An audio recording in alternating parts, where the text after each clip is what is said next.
So আপনি কি ইংরেজিতে কথা বলার সময় নার্ভাস ফিল করেন, ভয় পান কথা বলতে?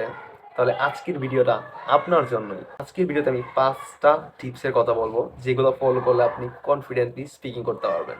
So today in this video I'm going to talk about how to sound confident. So the first one, speak slowly and clearly. দেখেন আপনি ধীরে এবং পরিষ্কারভাবে স্পিকিং করার চেষ্টা করেন। আপনি দ্রুত বলতে যাবেন অ্যান্ড ভুল করার একটা পসিবিলিটি থাকে সেখানে। যখন আপনি দ্রুত বলার সময় একটা ভুল করতেছেন, তখন কিন্তু আপনার কনফিডেন্সটা কি হয়ে যাবে, লো হয়ে যাবে, অ্যান্ড তখন আপনি কিন্তু আরও বেশি ভুল করবেন। এই জন্য আপনি দ্রুত এবং স্পিডিভাবে কথা বলার থেকে এখন নর্মালি আস্তে আস্তে যা বলেন ক্লিয়ারলি বলেন, যেটা আপনাকে অনেক বেশি কনফিডেন্ট করে তুলবে। ঠিক আছে? যেমন আই ওয়ান্ট গো দেয়ার, এরকম না বলে আপনি বলতে পারেন I want to go there, I want to go there. ঠিক আছে? সো এইভাবে কিন্তু চাইলে আপনি একদম কনফিডেন্স সহকারে নিজেকে এক্সপ্রেস করতে পারবেন। দ্য সেকেন্ড ওয়ান ইজ সহজ এবং ইজি বাক্যগুলো ব্যবহার করেন। আপনি একদম জটিলে যাওয়ার থেকে আপনি নর্মাল এবং ইজি সেন্টেন্সগুলো ইউজ করেন, যেগুলো ইউজ করলে আপনি কনফিডেন্স সহকারে বলতে পারবেন।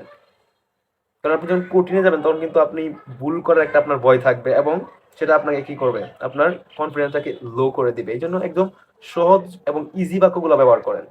যেমন আপনি বলতে পারেন, যেমন আপনি ইউজ করতে পারেন আই লাইক রিডিং বুকস। এখন যদি আপনি জান এরকম ইউজ করতে যে I am deeply fascinated of reading books, তাহলে কিন্তু আপনার ভুল করার একটা পসিবিলিটি থাকবে এবং ভুল করলেই কিন্তু আপনার কনফিডেন্সটা লো হয়ে যাবে। যে এবং আপনি যখন ফ্লুয়েন্টলি কথা বলতে যাবেন আপনি কিন্তু ফ্লুয়েন্টলি তখন বলতেও পারবেন না, কারণ আপনার সামনের ব্যক্তি যদি মনে করে আপনি ভুল করছেন, তখন কিন্তু আপনার একটু ভয় কাজ করবে এবং লজ্জা কাজ করবে, শাই কাজ করবে। দ্যাট টাইম আপনি আপনার কনফিডেন্সটা হারাবেন। ঠিক আছে? সো একদম ক্লিয়ারলি সহজ বাক্য ইউজ করেন। ঠিক আছে? দ্য থার্ড ওয়ান ইজ, যখন আপনি কারোর সাথে কথা বলতেছেন, আই কন্ট্যাক্ট ঠিক রাখেন, বডি ল্যাঙ্গুয়েজ ঠিক রেখে আপনি কথা বলেন। ঠিক আছে? আপনি স্পিডে বলার দরকার নাই, জটিল বাক্য ইউজ করার দরকার নাই। আপনি জাস্ট তার সাথে আই কন্ট্যাক্টটা মেনটেন করেন এবং বডি স্ট্রাকচার, বডি ল্যাঙ্গুয়েজ ঠিক রাখেন। দেখবেন একটা আপনাকে অনেক কনফিডেন্ট দেখাবে। এখন আপনি ফিল করবেন যে আপনি কনফিডেন্ট, দ্যাট টাইমে আপনাকে no one can stop you. ঠিক আছে?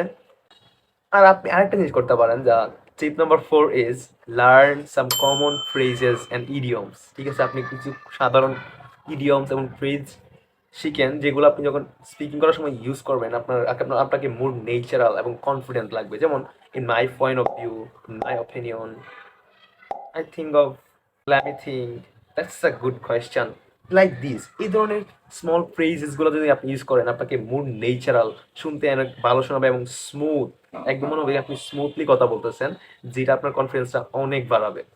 এবং তো 5 নাম্বার হচ্ছে সব থেকে ইম্পর্টেন্ট, যেটা হচ্ছে প্রতিদিন কিছু নির্দিষ্ট সময় ধরে আপনি স্পোকেনটা প্র্যাকটিস করেন।